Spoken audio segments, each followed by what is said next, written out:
साल पूरे होने पर कई पहल शुरू की गईं। सबसे पहले समझते हैं कि यह खबर क्यों महत्वपूर्ण है। सहकारिता मंत्रालय मिनिस्ट्री ऑफ कोऑपरेशन की स्थापना वर्ष 2021 में की गई थी।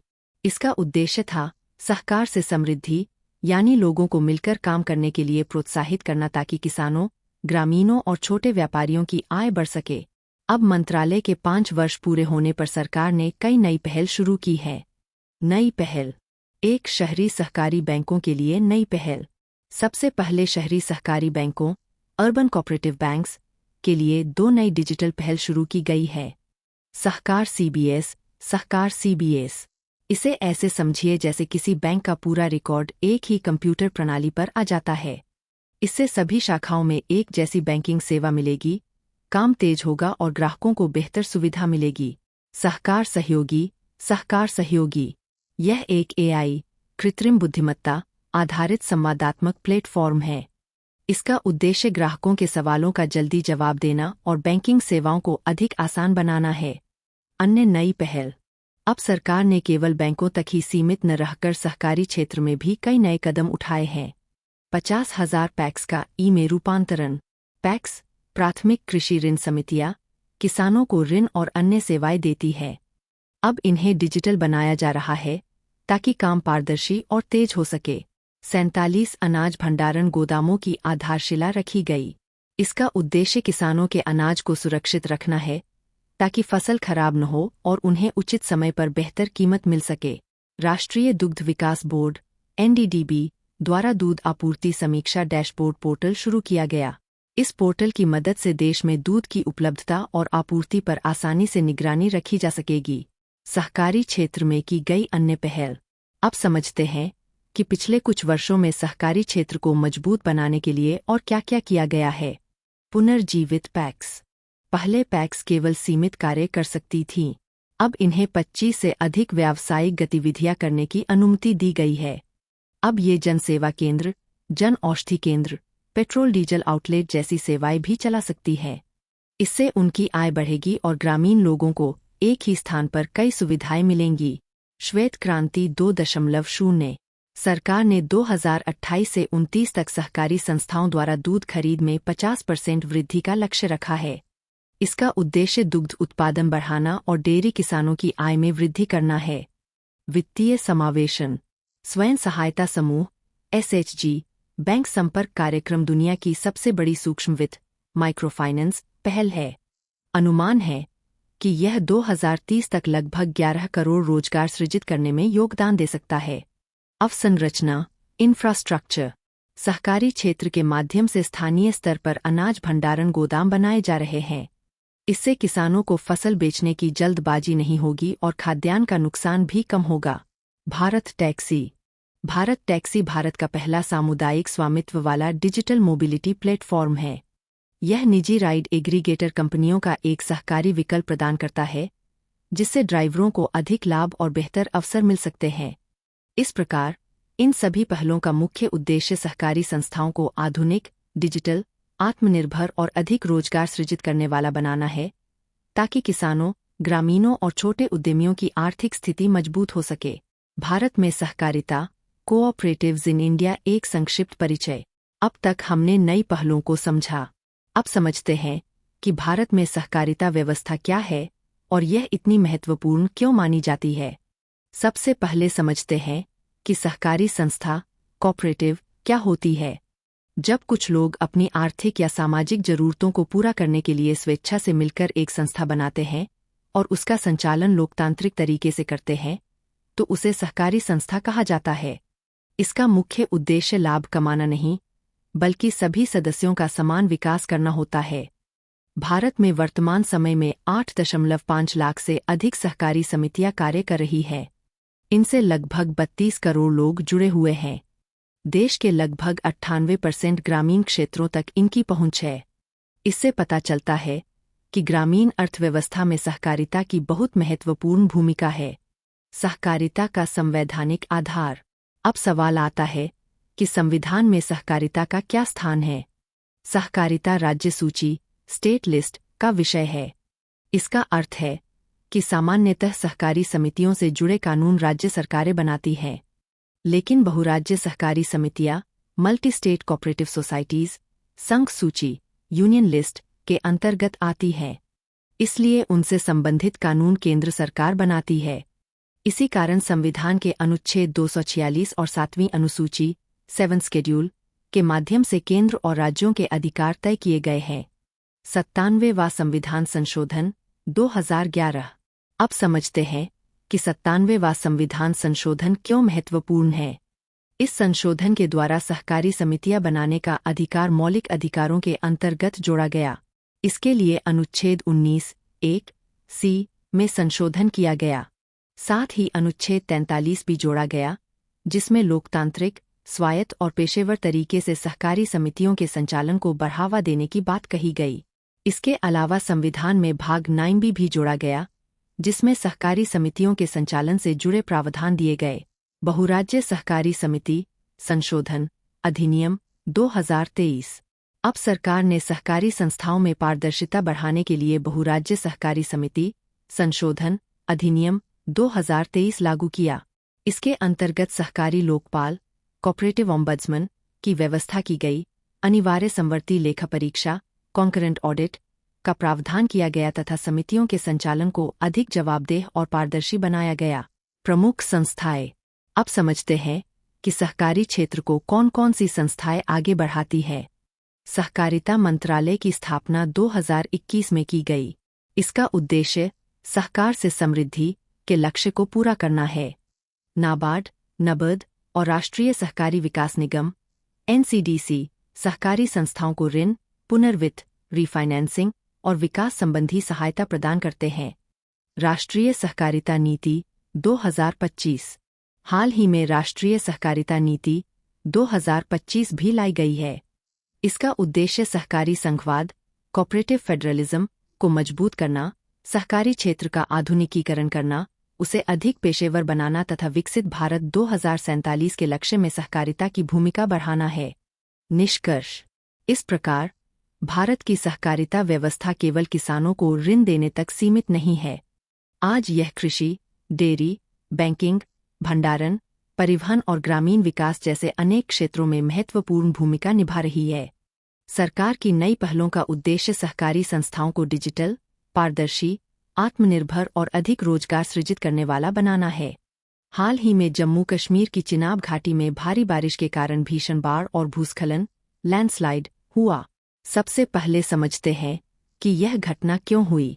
चिनाब घाटी हिमालय के संवेदनशील क्षेत्रों में आती है। यहाँ भारी वर्षा के कारण अचानक बहुत अधिक पानी आ गया, जिससे बाढ़ और भूस्खलन हुआ। यह घटना एक बार फिर बताती है कि हिमालयी क्षेत्रों में चरम मौसमी घटनाएं एक्सट्रीम वेदर इवेंट्स लगातार बढ़ रही है। अचानक आने वाली बाढ़ फ्लैश फ्लड क्या होती है। सबसे पहले समझते हैं कि अचानक आने वाली बाढ़ फ्लैश फ्लड क्या होती है। जब कुछ घंटों के भीतर बहुत अधिक पानी एक साथ आ जाता है और बाढ़ आ जाती है, तो उसे अचानक आने वाली बाढ़ कहते हैं। यह बाढ़ कई कारणों से आ सकती है, जैसे बहुत तेज बारिश, बादल फटना, क्लाउड बर्स्ट, हिमनद, ग्लेशियर या बर्फ का तेजी से पिघलना, बांध या झील का टूट जाना। ऐसी बाढ़ में लोगों को संभलने का बहुत कम समय मिलता है, इसलिए यह सामान्य बाढ़ की तुलना में अधिक खतरनाक होती है। हाल के प्रमुख उदाहरण। ऐसी घटनाएं पहले भी हो चुकी है, जैसे चेन्नई 2015, केरल 2018, असम 2024। हिमालय में अचानक बाढ़ आने के प्रमुख कारण। अब समझते हैं कि हिमालय में ऐसी घटनाएं बार बार क्यों हो रही है। 1. जलवायु और मौसम संबंधी कारण। सबसे बड़ा कारण बादल फटना, क्लाउडबर्स्ट और अत्यधिक वर्षा है। इसके अलावा पश्चिमी विक्षोभ, वेस्टर्न डिस्टर्बेंस और मानसून के एक साथ सक्रिय होने से भी बहुत अधिक वर्षा होती है। वहीं जलवायु परिवर्तन, क्लाइमेट चेंज के कारण चरम मौसमी घटनाएं पहले की तुलना में अधिक बढ़ रही है। 2. हिमदी झील विस्फोट बाढ़, GLOFs। अब एक नया खतरा तेजी से बढ़ रहा है, जिसे GLOFs, glacier lake outburst flood, कहा जाता है। जब ग्लेशियर पिघलते हैं, तो उनके पास बड़ी झीलें बन जाती हैं। यदि ये झीलें अचानक टूट जाए, तो बहुत अधिक पानी एक साथ नीचे की ओर बहने लगता है और भीषण बाढ़ आ जाती है। 3 भौगोलिक कारण। हिमालय में ऊंचे पर्वत और खड़ी ढलानें हैं। जब यहाँ तेज बारिश होती है तो पानी बहुत तेजी से नीचे बहता है। इससे मिट्टी और चट्टानें भी बहने लगती है, जिसके कारण भूस्खलन और बाढ़ दोनों की संभावना बढ़ जाती है। 4 मानवजनित कारण। अब समझते हैं कि इंसानी गतिविधियां इस समस्या को कैसे बढ़ा रही है। सड़कों, बांधों और अन्य परियोजनाओं के लिए बिना वैज्ञानिक योजना के पहाड़ों की कटाई की जाती है। वनों की कटाई, अवैज्ञानिक निर्माण और मलबे का सही निपटान न होने से जल निकासी बाधित हो जाती है। परिणामस्वरूप बाढ़ और अधिक गंभीर हो जाती है। आगे बढ़ने का रास्ता। अब सवाल आता है कि इस समस्या को कैसे कम किया जा सकता है। प्रारंभिक चेतावनी प्रणाली, अर्ली वार्निंग सिस्टम। भारत मौसम विज्ञान विभाग (IMD) की flash flood guidance service (FFGS) का और अधिक विस्तार किया जाए ताकि लोगों को समय रहते चेतावनी मिल सके। आपदा प्रतिरोधी अवसंरचना। हिमालयी क्षेत्रों में वैज्ञानिक तरीके से सड़क, पुल और अन्य निर्माण किए जाए, ढलानों को मजबूत बनाया जाए और जल निकासी की उचित व्यवस्था की जाए। जोखिम आधारित योजना। संवेदनशील क्षेत्रों की पहले से पहचान की जाए और राज्य स्तर पर अलग अलग मानक संचालन प्रक्रियाएं (SOPs) तैयार की जाए। सामुदायिक भागीदारी। स्थानीय लोगों को आपदा प्रबंधन का प्रशिक्षण दिया जाए और उनके पारंपरिक, स्थानीय ज्ञान को आधुनिक तकनीक के साथ जोड़ा जाए। इन्फोग्राफिक।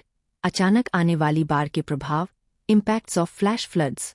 अब समझते हैं कि अचानक आने वाली बाढ़ का सबसे अधिक असर किन किन क्षेत्रों पर पड़ता है। 1. जनहानि, लॉस ऑफ लाइव्स। सबसे पहले लोगों की जान और संपत्ति का नुकसान होता है। तेज बहाव के कारण लोगों को सुरक्षित स्थान पर जाने का समय नहीं मिल पाता। 2. अवसंरचना को नुकसान, इंफ्रास्ट्रक्चर डैमेज। बाढ़ से सड़कें, पुल, बिजली लाइनें, जल परियोजनाएं और संचार व्यवस्था क्षतिग्रस्त हो जाती है। इससे राहत और बचाव कार्य भी प्रभावित होते हैं। 3. कृषि को नुकसान, एग्रीकल्चरल लॉसेस। फसलें नष्ट हो जाती हैं, उपजाऊ मिट्टी बह जाती है और खेतों में गाद, सिल्ट भर जाती है।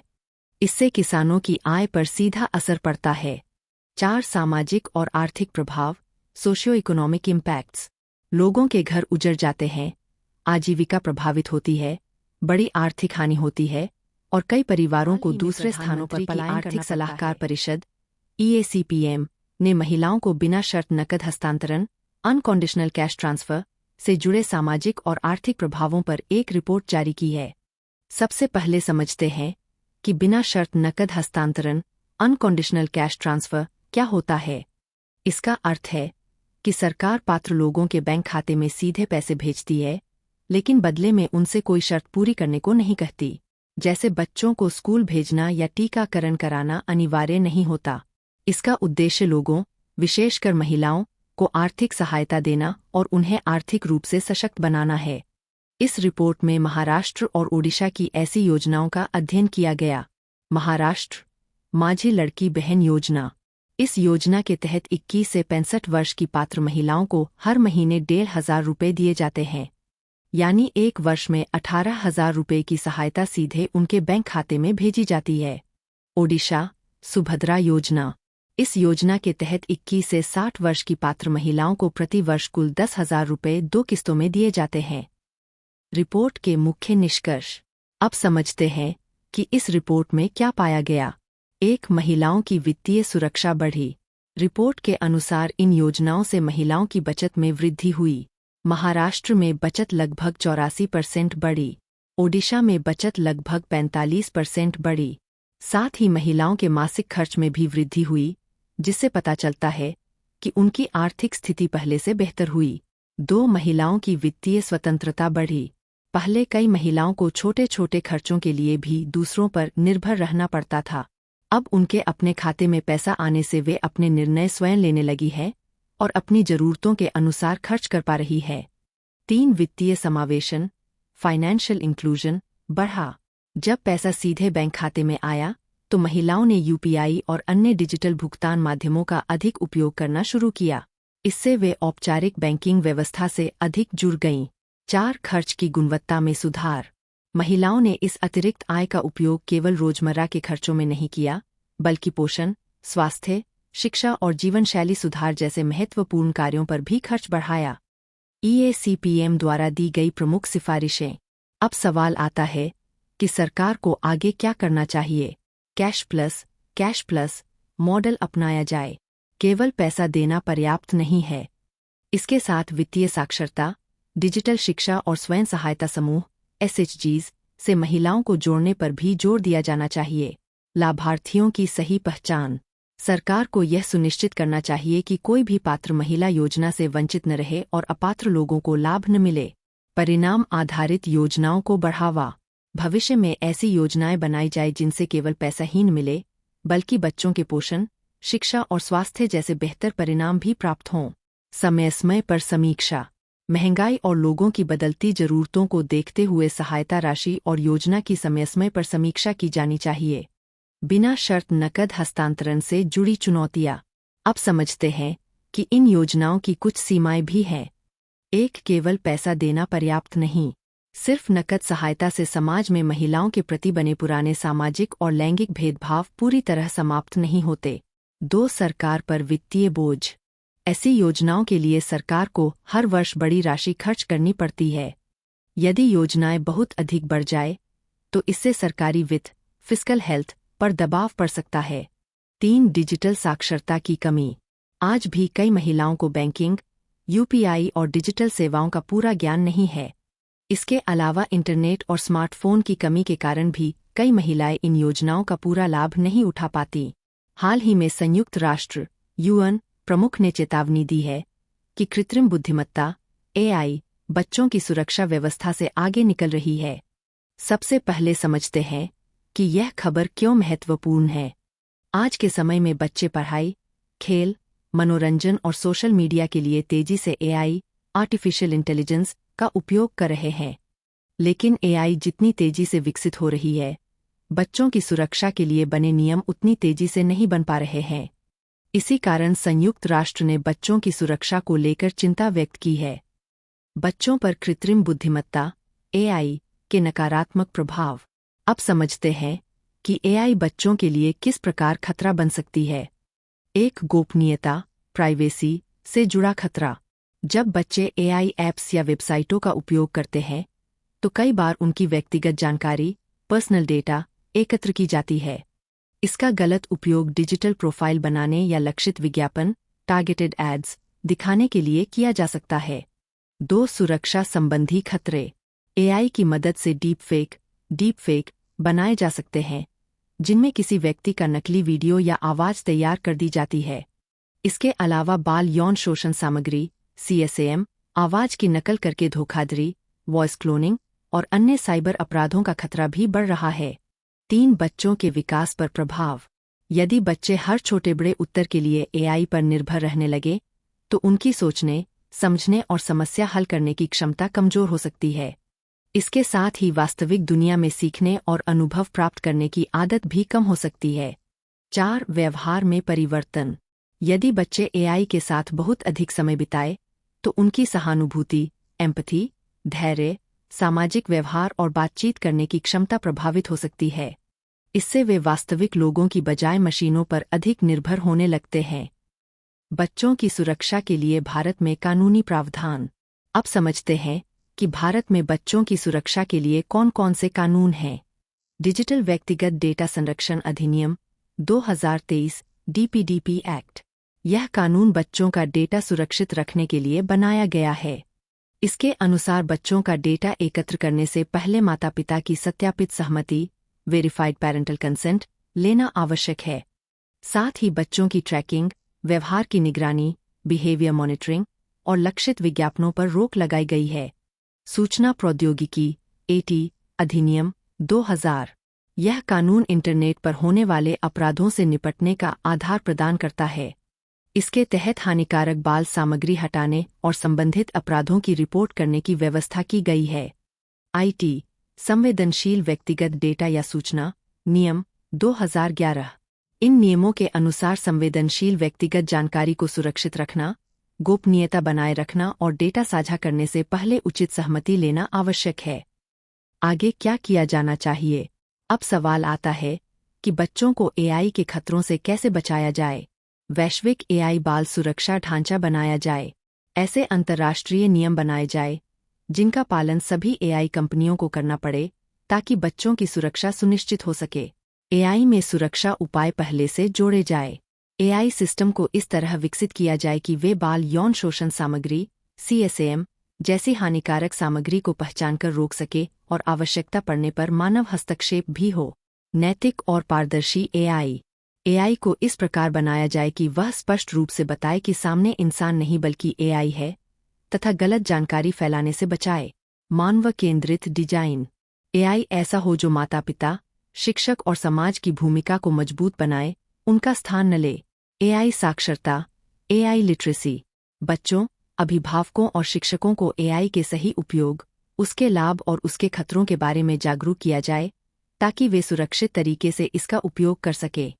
इन्फोग्राफिक। बच्चों के लिए एआई के अवसर, एआई अपॉर्चुनिटीज फॉर चिल्ड्रन। अब तक हमने एआई के खतरों को समझा। अब समझते हैं कि यदि सही तरीके से उपयोग किया जाए तो एआई बच्चों के लिए कई अवसर भी प्रदान करती है। एक, व्यक्तिगत शिक्षा, पर्सोनलाइज्ड लर्निंग। एआई हर बच्चे की सीखने की गति और क्षमता के अनुसार पढ़ाई करवाने में मदद कर सकती है। इससे बच्चों की पढ़ने, लिखने और शब्दावली वोकैब्युलरी में सुधार हो सकता है। 2, सामाजिक कौशल का विकास, सोशल स्किल डेवलपमेंट।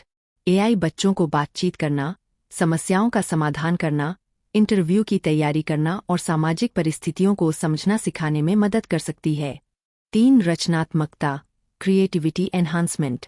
एआई बच्चों को चित्र बनाने, कहानी लिखने, संगीत तैयार करने, प्रेजेंटेशन बनाने और नए विचार विकसित करने में सहायता कर सकती है। पर्यावरण और जल परिषद CEW की एक रिपोर्ट में बताया गया है कि भारत तेजी से जल संकट, वाटर स्ट्रेस की ओर बढ़ रहा है। सबसे पहले समझते हैं कि यह खबर क्यों महत्वपूर्ण है। रिपोर्ट के अनुसार भारत की 15 प्रमुख नदी बेसिनों में से 11 पहले से ही जल संकट का सामना कर रही है। जब किसी देश में प्रति व्यक्ति वार्षिक जल उपलब्धता 1700 घन मीटर से कम हो जाती है तो उसे जल संकट, वाटर स्ट्रेस की स्थिति माना जाता है। रिपोर्ट यह भी बताती है कि अब जल संकट केवल गर्मियों की अस्थायी समस्या नहीं रह गया है, बल्कि यह कृषि, उद्योग और शहरों की अर्थव्यवस्था के लिए एक स्थायी चुनौती बन चुका है। भारत में जल सुरक्षा सुनिश्चित करने में प्रमुख चुनौतियां। अब समझते हैं कि भारत में जल संकट बढ़ने के मुख्य कारण क्या हैं। 1, मीठे पानी के सीमित संसाधन। भारत में विश्व की लगभग 18% आबादी रहती है, लेकिन दुनिया के केवल लगभग 4% मीठे जल संसाधन ही भारत के पास है। यानी आबादी बहुत अधिक है, लेकिन पानी अपेक्षाकृत कम है। 2, जल उपलब्धता में लगातार कमी। रिपोर्ट के अनुसार कई शहरों में पानी की उपलब्धता घट रही है। उदाहरण के लिए दिल्ली में वास्तविक जल आपूर्ति कुल दैनिक मांग का केवल लगभग 70% ही पूरी कर पा रही है। यानी जितना पानी चाहिए उतना उपलब्ध नहीं हो पा रहा है। 3, वर्षा का असमान वितरण। भारत में होने वाली लगभग 70% वर्षा केवल 3 महीनों में हो जाती है। इस कारण कुछ क्षेत्रों में बाढ़ आती है, जबकि कई क्षेत्रों में पूरे वर्ष पानी की कमी बनी रहती है। रिपोर्ट में यह भी बताया गया है कि एल नैनो जैसे कारणों से जून 2026 में मानसूनी वर्षा में लगभग 40% की कमी दर्ज की गई। 4, जल अवसंरचना, इंफ्रास्ट्रक्चर की कमी। अब समझते हैं कि केवल पानी की कमी ही समस्या नहीं है, बल्कि उसकी सही व्यवस्था भी बड़ी चुनौती है। देश में अपशिष्ट जल, वेस्ट वाटर के उपचार की पर्याप्त व्यवस्था नहीं है। CPCB के मानकों के अनुसार केवल लगभग 30% अपशिष्ट जल का ही उपचार हो पाता है। इसके अलावा जल प्रदूषण भी लगातार बढ़ रहा है, जिससे उपयोग योग्य पानी और कम हो जाता है। भारत में जल सुरक्षा प्राप्त करने की रणनीतियाँ।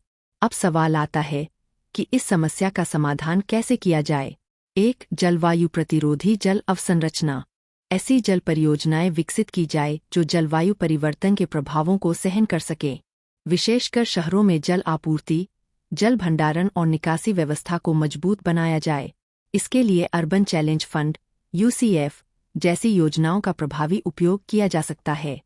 2, शहरी जल का पुनः उपयोग। घरों और उद्योगों से निकलने वाले अपशिष्ट जल का उपचार करके उसका दोबारा उपयोग रीयूज किया जाए। उदाहरण के लिए उपचारित जल का उपयोग डेटा सेंटरों को ठंडा करने, उद्योगों और बागवानी जैसे कार्यों में किया जा सकता है। 3. सूक्ष्म सिंचाई माइक्रो इरिगेशन का विस्तार। वर्तमान में सूक्ष्म सिंचाई का दायरा अभी भी सीमित है। इसका विस्तार करने से खेती में कम पानी का उपयोग होगा और किसानों को अधिक लाभ मिलेगा।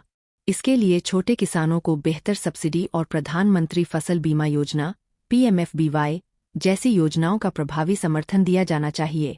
4. नदी बेसिन स्तर पर डेटा आधारित प्रबंधन। अब जल प्रबंधन केवल अनुमान के आधार पर नहीं, बल्कि डेटा और कृत्रिम बुद्धिमत्ता (AI) की सहायता से किया जाना चाहिए। AI की मदद से नदी बेसिनों में जल उपलब्धता, जल उपयोग, निकासी और होने वाले नुकसान का सही आकलन किया जा सकता है। इससे बेहतर योजना बनाना आसान होगा। हाल ही में संयुक्त राष्ट्र बाल कोष (UNICEF) ने बताया है कि सूडान में चल रहे गृहयुद्ध सिविल वॉर के कारण पिछले 6 महीनों में 300 से अधिक बच्चों की मौत या घायल होने की घटनाएं सामने आई हैं। सबसे पहले समझते हैं कि सूडान कहाँ स्थित है और यह चर्चा में क्यों है। सूडान उत्तर पूर्वी अफ्रीका (नॉर्थ ईस्ट अफ्रीका) में स्थित एक महत्वपूर्ण देश है। इसकी राजधानी खार्टूम है। वर्तमान में यहाँ गृहयुद्ध के कारण गंभीर मानवीय संकट पैदा हो गया है, जिससे सबसे अधिक प्रभावित बच्चों और आम नागरिकों को होना पड़ रहा है। सूडान की राजनैतिक विशेषताएं। अब समझते हैं कि सूडान की भौगोलिक और राजनीतिक स्थिति क्या है। स्थान: सूडान उत्तर पूर्वी अफ्रीका में स्थित है।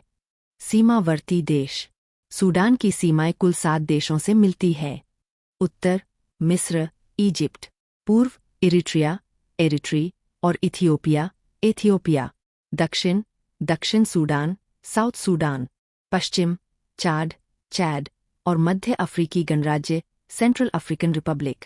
उत्तर पश्चिम लीबिया।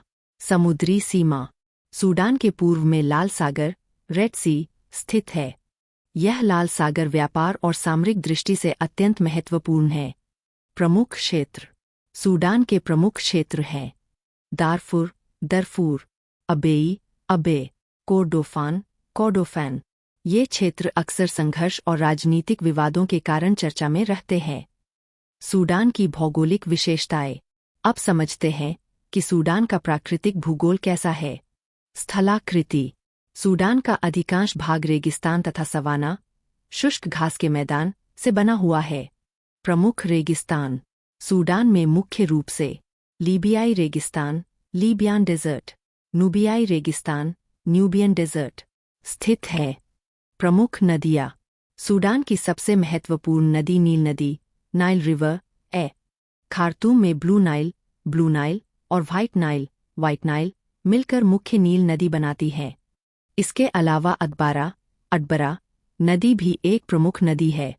प्रमुख पर्वत: सूडान के प्रमुख पर्वत हैं मर्रा पर्वत, जेबेल मारा, लाल सागर पहाड़ियाँ, रेड सी हिल्स, नुबा पर्वत, नुबा माउंटेन्स। सबसे ऊंची चोटी: सूडान की सबसे ऊंची चोटी दरीबा क्रेटर है, जो मर्रा पर्वतमाला में स्थित है। एक मतदान का अधिकार: हाल ही में मतदान के अधिकार को मौलिक अधिकार का दर्जा देने की मांग उठाई गई है। सबसे पहले समझते हैं कि मतदान का अधिकार क्या है।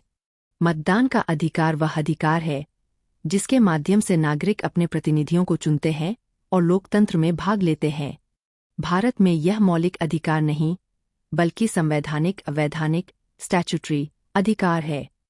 भारत में मतदान के अधिकार से जुड़े प्रावधान। अब समझते हैं कि संविधान और कानून में इसके बारे में क्या कहा गया है। अनुच्छेद 325। यह अनुच्छेद कहता है कि धर्म, जाति, लिंग या नस्ल के आधार पर किसी व्यक्ति का नाम मतदाता सूची में शामिल करने या हटाने में भेदभाव नहीं किया जा सकता। अनुच्छेद 326। यह अनुच्छेद वयस्क मताधिकार अडल्ट सफरेज का प्रावधान करता है, अर्थात 18 वर्ष या उससे अधिक आयु का प्रत्येक भारतीय नागरिक, यदि अन्य शर्तें पूरी करता है, तो मतदान कर सकता है। जनप्रतिनिधित्व अधिनियम representation of the people act. अब समझते हैं कि मतदान से जुड़े प्रमुख कानून कौन से हैं।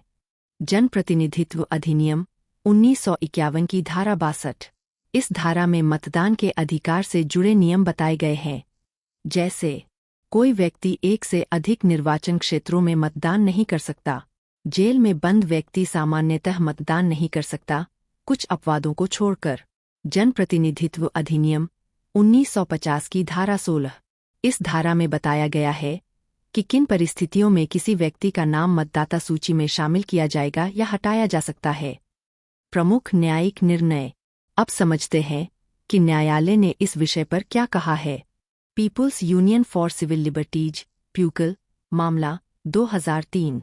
सुप्रीम कोर्ट ने कहा कि वोट देने का अधिकार वैधानिक अधिकार है, लेकिन मतदाता की स्वतंत्र पसंद व्यक्त करना अभिव्यक्ति की स्वतंत्रता अनुच्छेद 19(1) से जुड़ा हुआ है। अनूप बरनवाल बनाम भारत संघ 2023। इस मामले में सुप्रीम कोर्ट ने चुनाव आयोग की स्वतंत्रता पर जोर दिया और लोकतंत्र में स्वतंत्र एवं निष्पक्ष चुनाव के महत्व को रेखांकित किया। निष्कर्ष। इस प्रकार भारत में मतदान का अधिकार मौलिक अधिकार नहीं, बल्कि संवैधानिक व्यवस्था के आधार पर दिया गया वैधानिक अधिकार है। फिर भी यह लोकतंत्र की सबसे महत्वपूर्ण नींव माना जाता है। 2. कानूनी प्रतिनिधित्व का अधिकार। हाल ही में फैजाबाद बार एसोसिएशन ने अयोध्या राम मंदिर गबन मामले के आरोपियों का प्रतिनिधित्व न करने का संकल्प लिया। सबसे पहले समझते हैं कि कानूनी प्रतिनिधित्व का अधिकार क्या होता है। इसका अर्थ है कि हर व्यक्ति, चाहे उस पर कितना भी गंभीर आरोप क्यों न हो, उसे अदालत में अपनी बात रखने और अपनी पसंद के वकील से बचाव करवाने का अधिकार है। यही निष्पक्ष न्याय, फेयर ट्रायल का आधार है। कानूनी प्रतिनिधित्व से जुड़े संवैधानिक प्रावधान। अनुच्छेद 22। यदि किसी व्यक्ति को गिरफ्तार किया जाता है तो उसे अपनी पसंद के वकील से सलाह लेने और उसके द्वारा अपना बचाव करवाने का अधिकार है। अनुच्छेद 39(a). यह राज्य को निर्देश देता है कि आर्थिक या अन्य कारणों से कोई भी व्यक्ति न्याय से वंचित न रहे। इसी उद्देश्य से गरीब लोगों को निःशुल्क विधिक सहायता, फ्री लीगल एड, उपलब्ध कराई जाती है। प्रमुख न्यायिक निर्णय। शेख मुख्तार मामला 2020। सुप्रीम कोर्ट ने कहा कि निष्पक्ष सुनवाई, फेयर ट्रायल का अधिकार अनुच्छेद 21 जीवन और व्यक्तिगत स्वतंत्रता का महत्वपूर्ण हिस्सा है। कुलदीप अवतार मामला 2019। सुप्रीम कोर्ट ने कहा कि कोई व्यक्तिगत वकील किसी मामले को लेने या न लेने का निर्णय स्वयं कर सकता है, लेकिन बार एसोसिएशन सामूहिक रूप से किसी आरोपी का बहिष्कार नहीं कर सकती। एस मोहम्मद रफ़ी बनाम तमिलनाडु राज्य 2010। सुप्रीम कोर्ट ने स्पष्ट किया कि बार एसोसिएशन किसी भी आरोपी को कानूनी सहायता से वंचित नहीं कर सकती। ऐसा कोई भी प्रस्ताव अवैध और असंवैधानिक। नॉर्वेजियन सी। हाल ही में ब्रिटेन के लड़ाकू विमानों ने नॉर्वेजियन सागर के ऊपर एक रूसी निगरानी विमान को रोका। सबसे पहले समझते हैं कि नॉर्वेजियन सागर कहाँ स्थित है। यह आर्कटिक महासागर का एक सीमांत सागर, मार्जिनल सी, है। यह नॉर्वे, ग्रीनलैंड और आइसलैंड के बीच स्थित है। सामरिक और समुद्री व्यापार की दृष्टि से यह क्षेत्र बहुत महत्वपूर्ण माना जाता है। नॉर्वेजियन सागर की प्रमुख विशेषताएं। स्थान।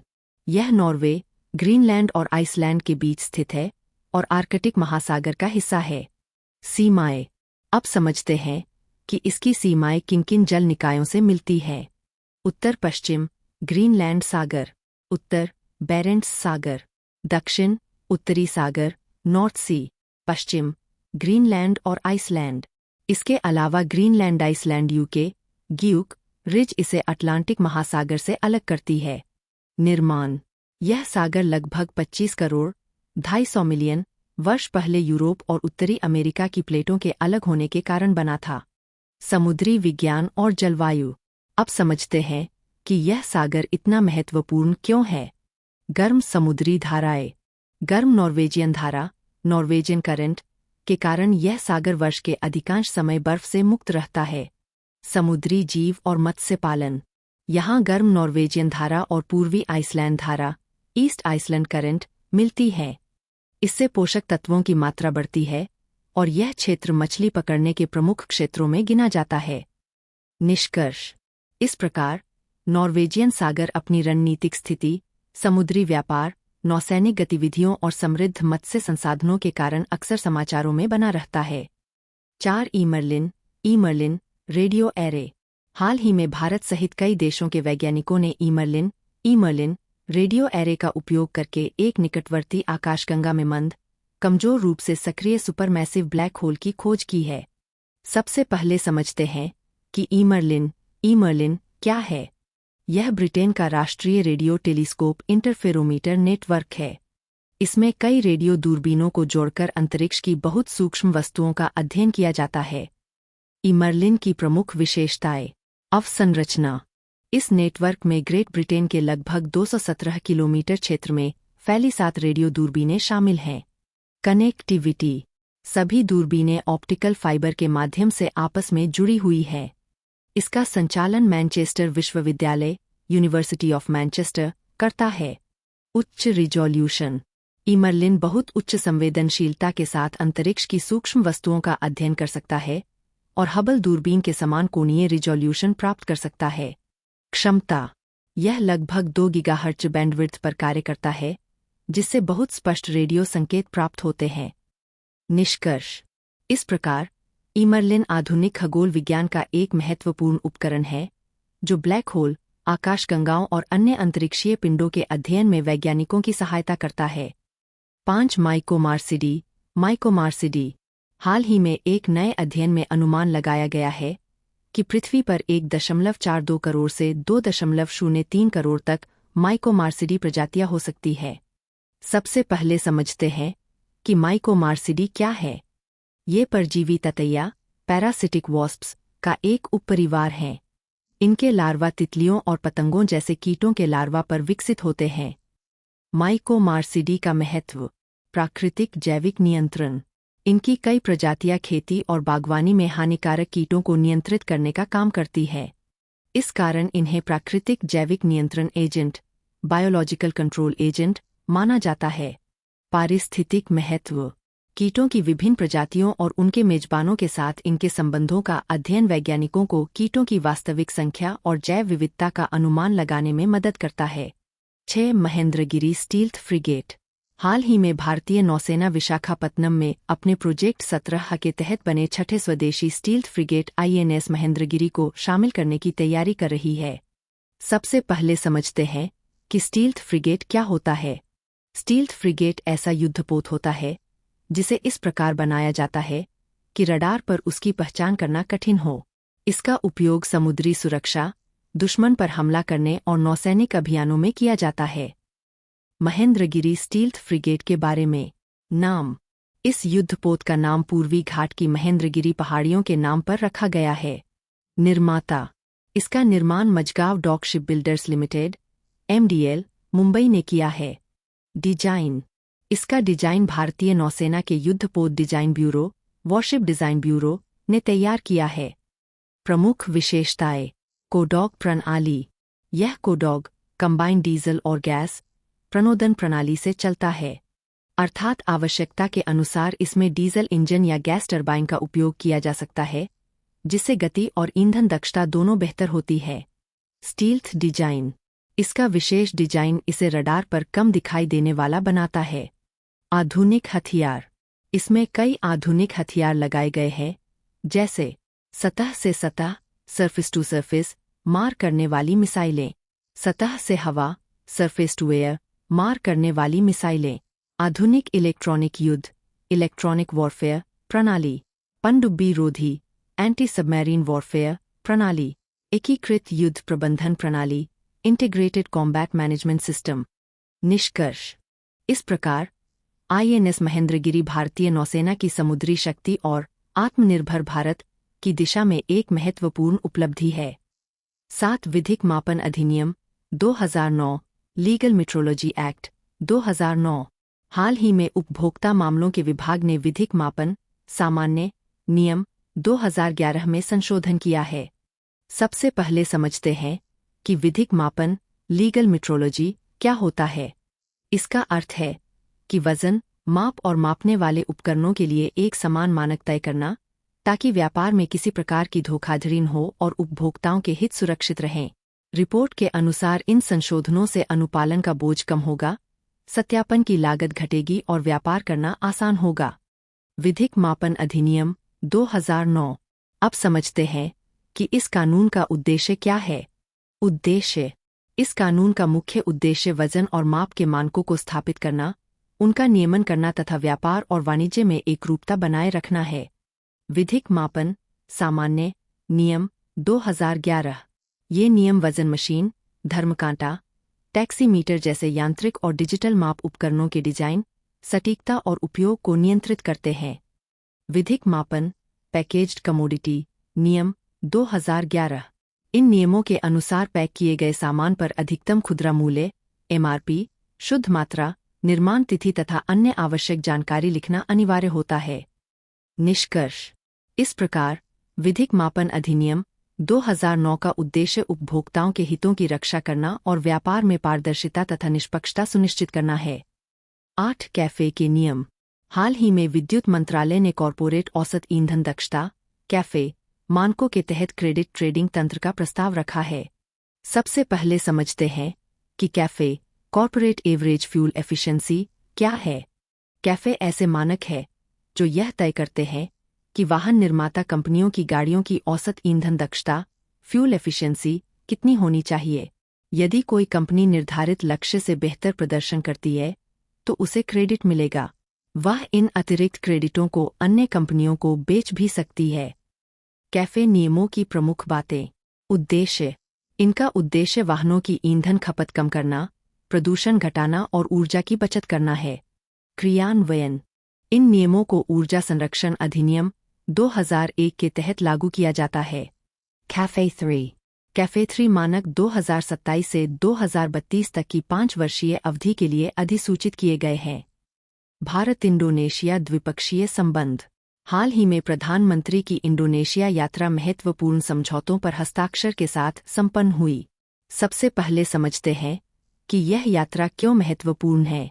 प्रधानमंत्री की इस यात्रा का उद्देश्य भारत और इंडोनेशिया के बीच रक्षा, व्यापार, डिजिटल तकनीक, कृषि, अंतरिक्ष और हिंद प्रशांत इंडो पैसिफिक क्षेत्र में सहयोग को और मजबूत बनाना था। इस दौरान दोनों देशों ने कई महत्वपूर्ण समझौतों पर सहमति जताई। इस यात्रा के प्रमुख परिणाम की आउटकम्स। अब समझते हैं कि किन-किन क्षेत्रों में महत्वपूर्ण समझौते हुए। 1. रक्षा सहयोग डिफेंस। भारत अब इंडोनेशिया को ब्रह्मोस सुपरसोनिक क्रूज मिसाइल और अस्त्र मिसाइल प्रणाली उपलब्ध कराएगा। इससे दोनों देशों के बीच रक्षा सहयोग और मजबूत होगा तथा इंडोनेशिया की रक्षा क्षमता भी बढ़ेगी। 2. डिजिटल और शिक्षा डिजिटल एजुकेशन। दोनों देशों ने इंडोनेशिया ओपन नेटवर्क आईओन शुरू किया है। यह भारत के open network for digital commerce ONDC की तर्ज पर विकसित किया गया है। इसका उद्देश्य डिजिटल व्यापार को बढ़ावा देना और छोटे व्यापारियों को ऑनलाइन बाजार से जोड़ना है। 3. Critical minerals. दोनों देशों ने दुर्लभ मृदा चुंबक रेयर अर्थ मैग्नेट्स के विकास के लिए समझौता किया है। इसका उद्देश्य महत्वपूर्ण खनिजों क्रिटिकल मिनरल्स की सुरक्षित और मजबूत आपूर्ति श्रृंखला सप्लाई चेन तैयार करना है, क्योंकि इनका उपयोग इलेक्ट्रिक वाहन, मोबाइल, कंप्यूटर और रक्षा उपकरणों में होता है। 4. कृषि एग्रीकल्चर। भारत इंडोनेशिया को 100 टन उच्च गुणवत्ता वाले DWR 162 गेहूं के बीज उपलब्ध कराएगा। इससे इंडोनेशिया की कृषि उत्पादकता बढ़ाने में मदद मिलेगी। 5. संपर्क कनेक्टिविटी। दोनों देशों ने साबांग बंदरगाह सबंग पोर्ट के संयुक्त विकास पर सहमति जताई है। यह बंदरगाह मलक्का जलसमूह स्ट्रेट ऑफ मलक्का के पास स्थित है। इससे अंडमान एवं निकोबार द्वीप समूह और इंडोनेशिया के बीच समुद्री संपर्क तथा व्यापार और अधिक मजबूत होगा। 6. अंतरिक्ष सहयोग स्पेस कोऑपरेशन। दोनों देशों ने बाह्य अंतरिक्ष के शांतिपूर्ण उपयोग peaceful uses of outer space से जुड़े सहयोग समझौते को आगे बढ़ाने पर सहमति व्यक्त की। इससे अंतरिक्ष अनुसंधान और वैज्ञानिक सहयोग को बढ़ावा मिलेगा। 7. सांस्कृतिक सहयोग कल्चरल डिप्लोमेसी। प्रधानमंत्री को इंडोनेशिया का सर्वोच्च नागरिक सम्मान बिंतांग आदिपूर्णा प्रदान किया गया। इसके अलावा दोनों देशों ने प्रम्बानन टेम्पल के संयुक्त संरक्षण पर सहमति जताई। साथ ही वर्ष 2027 को टैगोर देवंतरा सांस्कृतिक एवं शैक्षिक कूटनीति वर्ष के रूप में मनाने का निर्णय लिया गया। भारत के लिए इंडोनेशिया क्यों महत्वपूर्ण है? अब सवाल आता है कि भारत के लिए इंडोनेशिया इतना महत्वपूर्ण क्यों है? 1. ऐतिहासिक संबंध। भारत और इंडोनेशिया के बीच सदियों पुराने समुद्री, व्यापारिक और सांस्कृतिक संबंध रहे हैं। दोनों देश 1955 के बांडुंग सम्मेलन तथा गुटनिरपेक्ष आंदोलन नाम के संस्थापक सदस्यों में शामिल रहे हैं। 2 भारतीय प्रवासी। इंडोनेशिया में लगभग 1.5 लाख भारतीय मूल के लोग रहते हैं। ये व्यापार, शिक्षा और सांस्कृतिक संबंधों को मजबूत बनाने में महत्वपूर्ण भूमिका निभाते हैं। आसियान ASEAN क्षेत्र में भारत का दूसरा सबसे बड़ा व्यापारिक साझेदार है। दोनों देशों के बीच 30 अरब अमेरिकी डॉलर से अधिक का द्विपक्षीय व्यापार होता है। 4 रक्षा सहयोग। दोनों देशों के बीच नौसैनिक अभ्यास, समुद्री सुरक्षा और रक्षा उद्योग में लगातार सहयोग बढ़ रहा है। 5 रणनीतिक महत्व। इंडोनेशिया मलक्का जलर मरुमध्य के पास स्थित है, जो दुनिया के सबसे व्यस्त समुद्री व्यापार मार्गों में से एक है। इसी कारण इंडोनेशिया भारत की एक्ट ईस्ट नीति एक्ट ईस्ट पॉलिसी, महासागर सागर दृष्टि और इंडो पैसिफिक रणनीति का महत्वपूर्ण भाग है। UDC+ 2025 से 26 रिपोर्ट।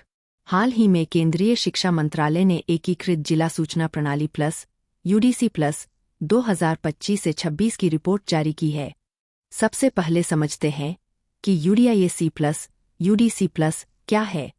यह भारत की स्कूली शिक्षा से संबंधित सबसे बड़ा डेटाबेस है। इसके माध्यम से देश के सभी स्कूलों, छात्रों, शिक्षकों और विद्यालयों की सुविधाओं से जुड़ा डेटा एकत्र किया जाता है।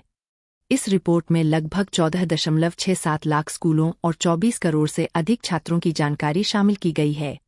यही कारण है कि सरकार शिक्षा से जुड़े निर्णय लेने के लिए इस रिपोर्ट का उपयोग करती है। रिपोर्ट के प्रमुख निष्कर्ष।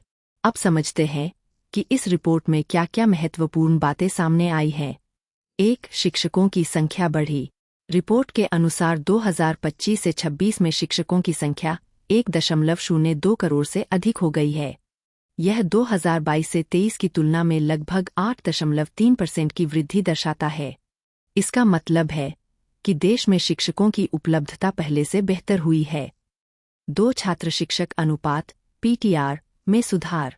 अब समझते हैं कि PTR प्यूपल टीचर रेशियो क्या होता है। इसका अर्थ है कि एक शिक्षक पर कितने छात्र हैं। रिपोर्ट के अनुसार फाउंडेशन स्तर 10 छात्र प्रति शिक्षक, प्रिपरेटरी स्तर 12 छात्र प्रति शिक्षक, मिडिल स्तर 17 छात्र प्रति शिक्षक, सेकेंडरी स्तर 21 छात्र प्रति शिक्षक। राष्ट्रीय शिक्षा नीति NEP 2020 ने 30:1 के छात्र शिक्षक अनुपात की सिफारिश की है। इससे पता चलता है कि वर्तमान स्थिति पहले से काफी बेहतर है। 3. स्कूल छोड़ने की दर ड्रॉपआउट रेट घटी। रिपोर्ट के अनुसार अब पहले की तुलना में कम बच्चे स्कूल छोड़ रहे हैं। प्राथमिक स्तर पर ड्रॉपआउट दर 2.3% से घटकर 1.8% हो गई है। माध्यमिक स्तर पर यह 8.2% से घटकर 7.0% हो गई है। यह शिक्षा व्यवस्था में सुधार का संकेत है। 4. बच्चों के स्कूल में बने रहने की दर बढ़ी। अब पहले की तुलना में अधिक बच्चे अपनी पढ़ाई जारी रख रहे हैं। माध्यमिक स्तर पर यह दर बढ़कर 83.7% हो गई है। उच्च माध्यमिक स्तर पर यह बढ़कर 51.9% हो गई है। 5. सकल नामांकन अनुपात गेर बढ़ा। अब समझते हैं कि गेर ग्रोस एनरोलमेंट रेशियो क्या होता है। यह बताता है कि कितने योग्य बच्चे वास्तव में स्कूल में नामांकित हैं। रिपोर्ट के अनुसार माध्यमिक स्तर पर गेर 68.5% से बढ़कर 71.7% हो गया है। इसका मतलब है कि अब अधिक बच्चे स्कूलों में दाखिला ले रहे हैं। 6. स्कूलों की सुविधाओं में सुधार। अब समझते हैं कि स्कूलों की मूलभूत सुविधाओं में क्या बदलाव हुआ है। कंप्यूटर की सुविधा वाले स्कूल बढ़कर 69.9% हो गए हैं। 95% स्कूलों में बिजली उपलब्ध है। 98.5% स्कूलों में लड़कियों के लिए अलग शौचालय उपलब्ध हैं। इससे छात्रों के लिए पढ़ाई का वातावरण बेहतर हुआ है। 7. महिलाओं और लड़कियों की भागीदारी बढ़ी। रिपोर्ट के अनुसार शिक्षा कार्यबल में महिलाओं की हिस्सेदारी 54.9% हो गई है। लड़कियों का नामांकन 48.4% तक पहुंच गया है। इससे शिक्षा में महिलाओं की भागीदारी लगातार बढ़ रही है। 8. लैंगिक समानता सूचकांक GPI। अब समझते हैं कि जीपीआई जेंडर पैरिटी इंडेक्स क्या होता है। यह बताता है कि लड़कियों और लड़कों की शिक्षा में भागीदारी कितनी समान है। रिपोर्ट के अनुसार सभी स्तरों पर जीपीआई 1 से अधिक है। इसका अर्थ है कि कई स्तरों पर लड़कियों की भागीदारी लड़कों के बराबर या उनसे अधिक है। UDIAC+, UDC+ के बारे में अब समझते हैं कि यह प्रणाली कैसे काम करती है। UDC+ शिक्षा मंत्रालय के विद्यालय शिक्षा एवं साक्षरता विभाग के अंतर्गत संचालित एक शैक्षिक प्रबंधन सूचना प्रणाली education management information system (EMIS) है। यह एक केंद्रीय मंच सेंट्रल प्लेटफॉर्म के रूप में कार्य करता है, जहां देश के सभी स्कूलों से संबंधित जानकारी जैसे विद्यालय की मूलभूत सुविधाएं, छात्रों का विवरण, शिक्षकों का विवरण, नामांकन और अन्य शैक्षणिक आंकड़े एकत्र किए जाते हैं। इसी डेटा के आधार पर सरकार नई शिक्षा नीतियां और योजनाएं बनाती है। UDIAC+, UDC+ 2025 से 26 रिपोर्ट। हाल ही में केंद्रीय शिक्षा मंत्रालय ने एकीकृत जिला सूचना प्रणाली प्लस UDC+ 2025 से 26 की रिपोर्ट जारी की है। सबसे पहले समझते हैं कि UDIAC+, UDC+ क्या है। यह भारत की स्कूली शिक्षा से जुड़ा सबसे बड़ा राष्ट्रीय डेटाबेस है। इसके माध्यम से देश के सभी स्कूलों, छात्रों, शिक्षकों और विद्यालयों की सुविधाओं से संबंधित जानकारी एकत्र की जाती है। इस रिपोर्ट में लगभग 14.67 लाख स्कूलों और 24 करोड़ से अधिक छात्रों का डेटा शामिल है। सरकार इसी डेटा के आधार पर शिक्षा से जुड़ी नीतियां और योजनाएं बनाती है। रिपोर्ट के प्रमुख निष्कर्ष। 1. शिक्षकों की संख्या में वृद्धि। सबसे पहले शिक्षकों की संख्या को समझते हैं। रिपोर्ट के अनुसार 2025 से 26 में देश में 1.02 करोड़ से अधिक शिक्षक कार्यरत है। यह 2022 से 23 की तुलना में लगभग 8.3% अधिक है। इसका मतलब है कि अब पहले की तुलना में अधिक शिक्षक उपलब्ध हैं। 2. छात्र शिक्षक अनुपात PTR में सुधार। अब समझते हैं कि PTR प्यूपल टीचर रेशियो क्या होता है। इसका अर्थ है कि एक शिक्षक पर कितने छात्र हैं। जितना कम PTR होगा उतना ही बेहतर माना जाता है, क्योंकि शिक्षक प्रत्येक छात्र पर अधिक ध्यान दे सकते हैं। वर्तमान PTR इस प्रकार है। फाउंडेशन स्तर 10, प्रिपरेटरी स्तर 12, मिडिल स्तर 17, सेकेंडरी स्तर 21। राष्ट्रीय शिक्षा नीति NEP 2020 ने अधिकतम 30:1 के अनुपात की सिफारिश की है। इसलिए भारत की वर्तमान स्थिति इस मानक से बेहतर है। 3. स्कूल छोड़ने की दर ड्रॉप आउट रेट में कमी। अब समझते हैं कि ड्रॉप आउट रेट क्या होती है। यह उन छात्रों का प्रतिशत होता है जो पढ़ाई पूरी किए बिना स्कूल छोड़ देते हैं। रिपोर्ट के अनुसार प्राथमिक स्तर पर ड्रॉप आउट दर 2.3% से घटकर 1.8% हो गई है। माध्यमिक स्तर पर यह 8.2% से घटकर 7.0% हो गई है। इसका अर्थ है कि अब पहले की तुलना में अधिक बच्चे अपनी पढ़ाई जारी रख रहे हैं। 4. छात्रों के स्कूल में बने रहने की दर रिटेंशन रेट बढ़ी। अब समझते हैं कि रिटेंशन रेट क्या होती है। यह बताती है कि कितने छात्र स्कूल में बने रहते हैं और बीच में पढ़ाई नहीं छोड़ते। रिपोर्ट के अनुसार माध्यमिक स्तर पर यह दर बढ़कर 83.7% हो गई है। उच्च माध्यमिक स्तर पर यह बढ़कर 51.9% हो गई है। 5. सकल नामांकन अनुपात गेर बढ़ा। अब समझते हैं कि गेर ग्रोस एनरोलमेंट रेशियो क्या होता है। यह बताता है कि पढ़ाई के योग्य आयु वर्ग के कितने बच्चों का वास्तव में स्कूल में नामांकन हुआ है। रिपोर्ट के अनुसार माध्यमिक स्तर पर गेर 68.5% से बढ़कर 71.7% हो गया है। इसका मतलब है कि अब पहले की तुलना में अधिक बच्चे स्कूलों में प्रवेश ले रहे हैं। 6. स्कूलों की बुनियादी सुविधाओं में सुधार। अब समझते हैं कि स्कूलों में क्या क्या सुधार हुआ है। कंप्यूटर सुविधा वाले स्कूल बढ़कर 69.9% हो गए हैं। 95% स्कूलों में बिजली उपलब्ध है। 98.5% स्कूलों में लड़कियों के लिए अलग शौचालय उपलब्ध हैं। इससे छात्रों को बेहतर शैक्षणिक वातावरण मिल रहा है। 7. महिलाओं और लड़कियों की भागीदारी बढ़ी। रिपोर्ट के अनुसार शिक्षा कार्यबल में महिलाओं की हिस्सेदारी 54.9% हो गई है। लड़कियों का नामांकन 48.4% तक पहुंच गया है।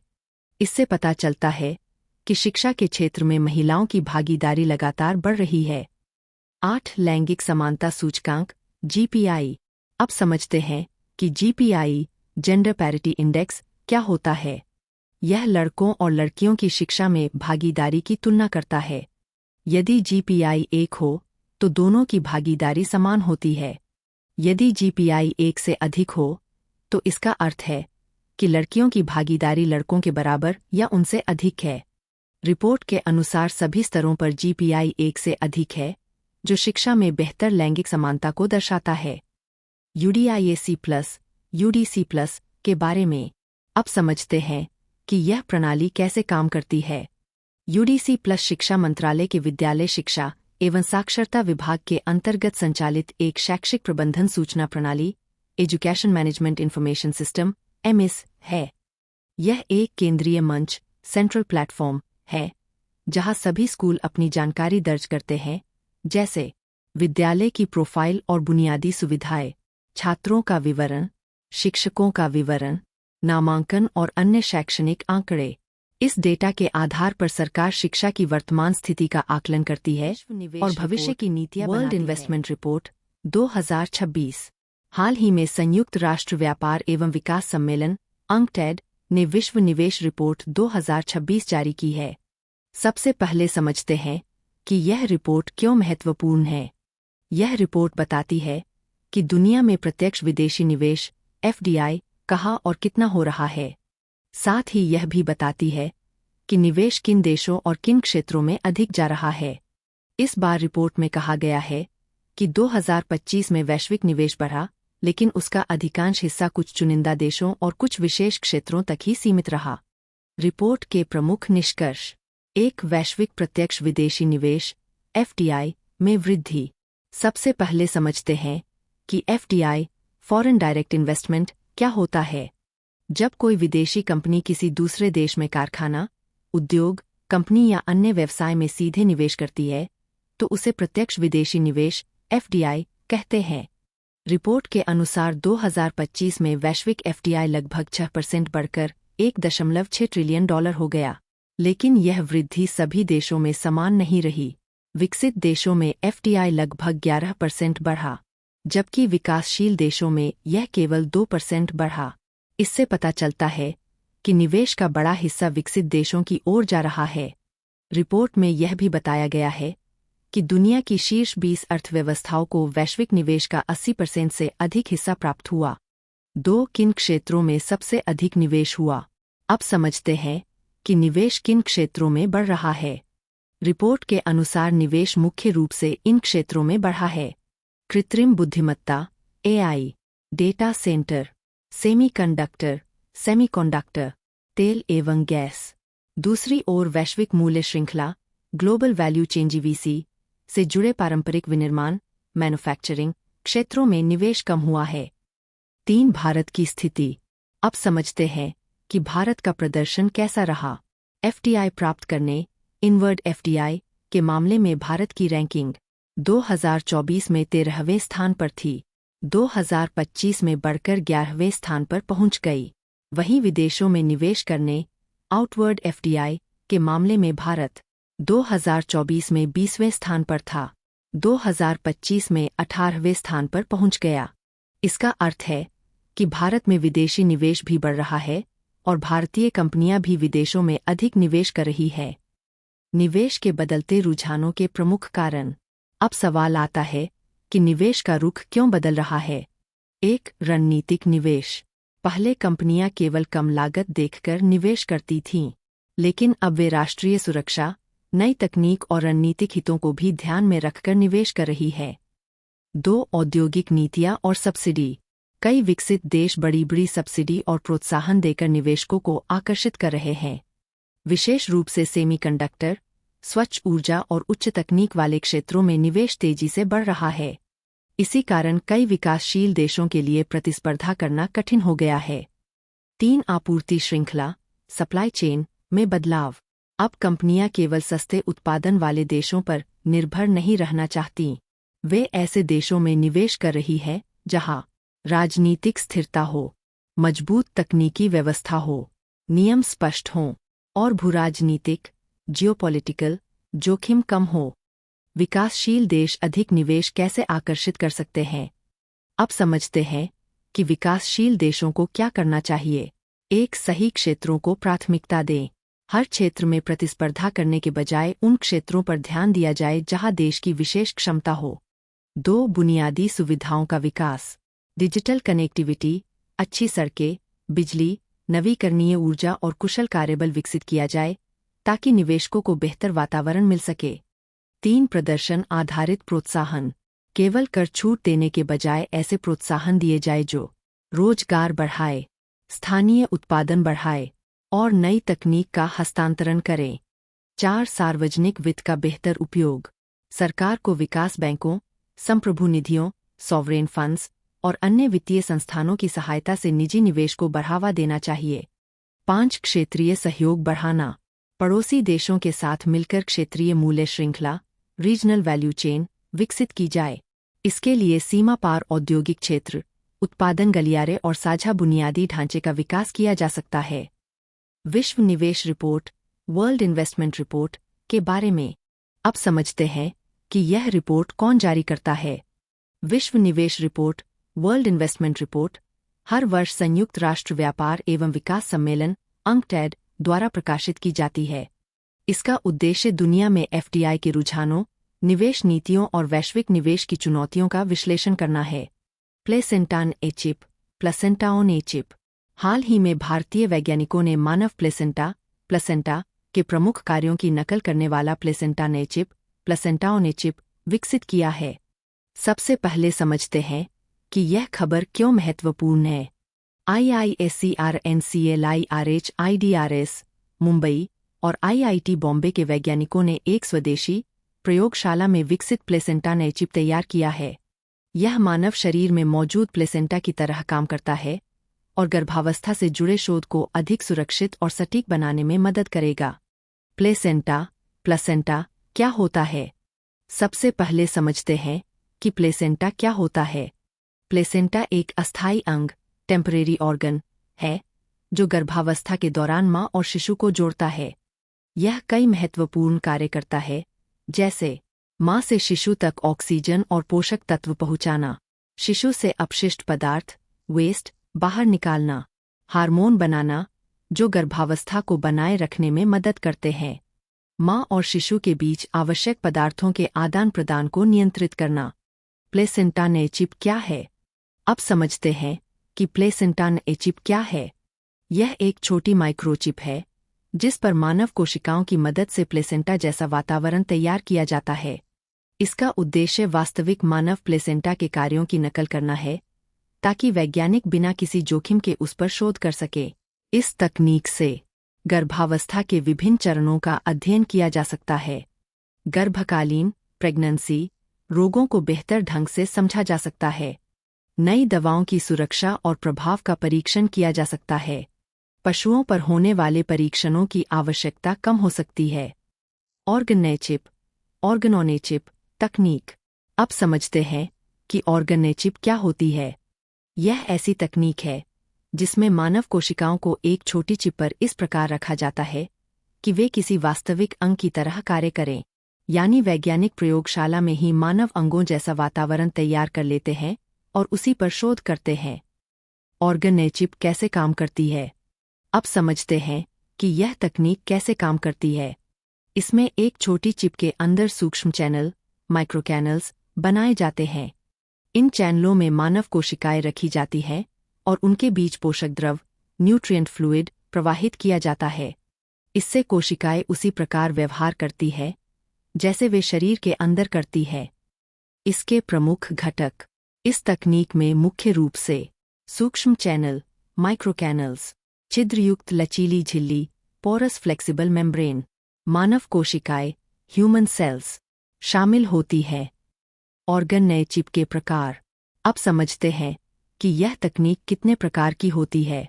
एकल अंग chip single organ on chip केवल एक अंग का अध्ययन। बहुअंग या बॉडी ने chip multi organ body on chip कई अंगों को जोड़कर अध्ययन। रोग विशिष्ट या ऊतक विशिष्ट chip disease tissue specific chip, किसी विशेष बीमारी या ऊतक का अध्ययन। इस तकनीक का महत्व।